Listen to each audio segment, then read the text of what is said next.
Naalarma ang buhatan sa Cordova Roro Port sa diha nga dunay nasigpatang gamayng bangka nga gihulwagway nila nga naglisod og lawig og posibleng nalunod Biyernes Hulyo 10. Kini resulta sa kakusog sa bawd sa dagat sa munisipalidad sa Cordova, Cebu nunod sa habagat nga gipakusog sa bagyong Inday.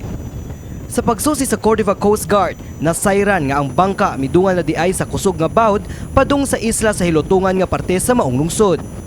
Girespondihan dayon kini sa Cordova Municipal Disaster Risk Reduction and Management Office kon siyam DRRMO. Pinaagi sa ilang mga personnel sa hilutungan na kumpirmar nga luwas ang sakay sa bangka. Bisan wala pay gale warning, gipadayon sa Cordova Coast Guard ang pagsuspenso sa tanang seaport, island hopping boats ug mga bangka nga gigamit sa pangisda. Nabantayan sab sa pag-abot sa MyTV Cebu News Team nga aduna gihapoy mga namukot o nangisda. Samtang laing usa ka sakayang pandagat ang nakitang naglisod sa paglawig, human napagngan kini og makina samtang naglawig padung sa Ilotungan Island. Mga bata, maulit ta kay dagko kay balod karon, maulit ta sa mga balay. Ug aduna sa pipila ka mga lumulupyo ang gibadlong sa Coast Guard tungod buot kining mga ligo sa dagat. Matud pa sa Coast Guard, gipahunong na nila ang operasyon sa mga sakinang pandagat sukad misulod isip super typhoon ang bagyong Inday sa Philippine Area of Responsibility ni adtong miaging Miyerkules. Super sir, sa monitoring na karon wala sa ilay biyahe karon na bangka sir. Sugod paghapon sir, nag-issue na mi og temporary suspension sa biyahe sir. So hangtod karon wala pa lang magilipted sir, may sa kusog pagyud ang balon. Nagdasok ang mga bangka ug ubang pangsakyan ng pangdagat dinhi sa Roro Port, Cordova, Cebu human wa kini tugti sa paglawig tungod sa kakusog sa bawd dala sa habagat nga epekto sa Super Typhoon Inday.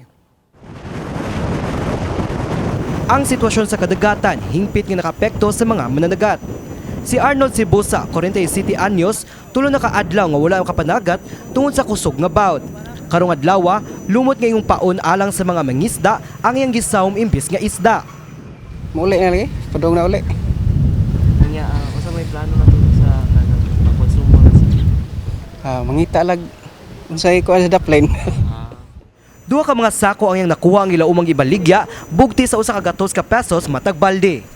Sa parehong lugar sa Cordova, nagtapok ang mga fish vendors sa mga kuha nga mga isda gikan sa Bohol. Matud pa ni Edgar Hilig, 46 anyos nga tigbaligya og isda, kung normal nga adlaw makadawat sila og 4 hangtod na 10 ka balde nga isda. Apan karon, usa ra ka balde ang niabot. unsa mo oras sa mulibot ni Kanang gikan sa Pasil kuan alas 6 buntag libo na mi ana kini kuya. kani display ni sa alas 2:30 sa hapon. Dugang ni Edgar, tungod upat ang iyang mga anak na nag-eskwela, padayon ang ilang pagpaningkamot. Matod sa mga fish vendors nga nagtapo karon, tungod sa kagamay sa supply, gilaumang musaka ang presyo sa isda sa merkado. Samtang, may pahinumdum pag-usab ang mga otoridad ngadto sa mga mananagat ug mga nagplano sa paglawig nga magpadayon sa pagmatngon ug mosunod sa tanang advisory sa Coast Guard. Kini si Mark Ermas, alang sa MyTV Cebu.